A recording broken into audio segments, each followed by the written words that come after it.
Hello guys, good morning, welcome back to my new blog. Shoot का पहला दिन है और अब शूट स्टार्ट नहीं हुआ है, अभी स्टार्ट होगा। तो हमको ये वाला कमरा दिया हुआ है दूसरे के लिए। ये वाला रूम हमको मिला है रहने के लिए।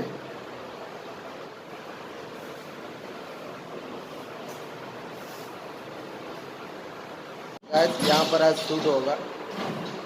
आज मैं आपको दिखाता हूँ कैमरा बैक करके। आज यहाँ पर शूट होगा, ये वाला लोकेशन पे आज शूट होगा, देख लीजिए।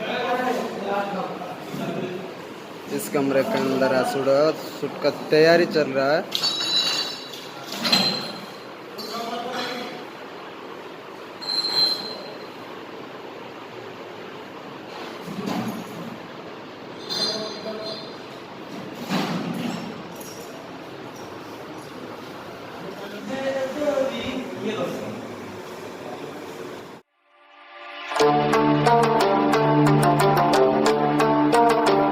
अभी दिन में ख़त्म हो चुका है, मतलब अभी रात हो चुकी है और रात में अभी सीन बाकी है।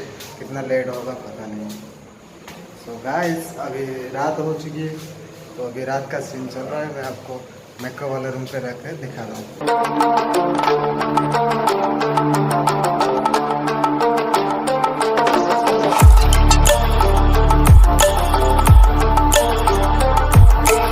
गाइस, अभी फाइनल पैकअप हो चुका है, हमारा शूटिंग ख़त्म हो चुका है। तो मिलते हैं अगली वीडियो में, तब तक के लिए बाय।